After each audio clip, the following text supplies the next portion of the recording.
রাতের বেলা এই সব প্রাণী বের হয়, নবী সাল্লাল্লাহু আলাইহি ওয়াসাল্লাম বলেছেন, অতএব আপনাদের বাচ্চা যারা আছে এদেরকে সন্ধ্যাবেলায় বাইরে ছেড়ে দিবেন না। এখন কিন্তু প্রচুর ঘটনা ঘটছে, প্রচুর জিনঘটিত ঘটনা ঘটছে, জাদু টোনা করা হচ্ছে, বান টোনা করা হচ্ছে না। নবী সাল্লাল্লাহু আলাইহি ওয়াসাল্লাম বলেছেন, রাতের বেলা তোমরা বাচ্চাদেরকে সন্ধ্যাবেলা ছেড়ে দিও না, আগে ভালো করে সন্ধ্যাটা হয়ে যাক, যদি ছাড়তে হয় তারপর ছেড়ো।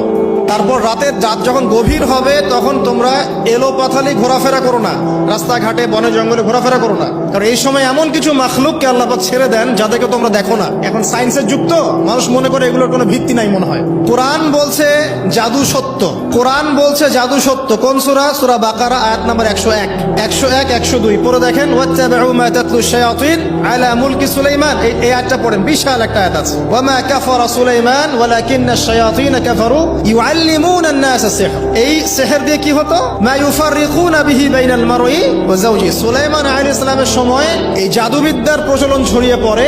এই জাদু মানুষ শিখে কি করছিল? নারী পুরুষের মাঝখানে, স্বামী স্ত্রীর মাঝখানে বিভেদ সৃষ্টি করছিল। এখন দেখেন না, পরিবারের স্বামী স্ত্রীর বন্ধন ভেঙে যায় না, কেউ কাউকে দেখতে পারে না, এমন হচ্ছে না? খুব ভালো সম্পর্ক হঠাৎ করে সম্পর্ক খারাপ। এই জাদুবিদ্যা সত্য। এবং এখনকার অনেক ভণ্ড যে কবিরাজগুলো বের হয়েছে, এরা জিনকে তাবে করে নিয়ে এই জিনদের মধ্য দিয়ে মানুষের মধ্যে জাদু ছড়িয়ে দিয়েছে। এই জাদুবিদ্যা সত্য। এর ফলশ্রুতিতে বহু পরিবার ধ্বংস হয়ে যাচ্ছে, দৃশ্য অদৃশ্য অনেক ক্ষতি আছে। এগুলো এখনকার সায়েন্স বিশ্বাস করে না। আর সায়েন্স বিশ্বাস করে না বলে যে আমরা বিশ্বাস করবো না এমনটাও নয়। এখন বিজ্ঞান যেটা প্রমাণ করতে পারে নাই, এটা কি বিজ্ঞানের ব্যর্থতা না ইসলামের ব্যর্থতা? আল্লাহ রব্বুল আলামিন এবং তার রাসূল যা বলেছেন সেটাই চূড়ান্ত সত্য। সেটা আমরা প্রমাণ করতে পারি বা না পারি, এটাকে অন্ধভাবেই বিশ্বাস করতে হবে। এটাই হচ্ছে একটা মৌলবাদী কনসেপ্ট।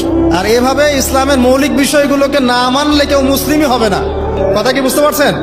আচ্ছা, তিনি বলছেন রাতের বেলা এমন কিছু মাখলুক বের হয় যাদেরকে তোমরা দেখো না। দুষ্ট জিন বের হয়। কি বের হয়? জিন জাতি নাই পৃথিবীতে? আল্লাহ পাক সূরা জিন নামে একটা গোটা সূরা নাজিল করেছেন, করেন নাই? কুল উহিয়া ইলাইয়া আন্নাহু ইসতামা নাফারুম মিনাল জিন্নি ওয়া ক্বালু ইন্না সামি'না কুরআন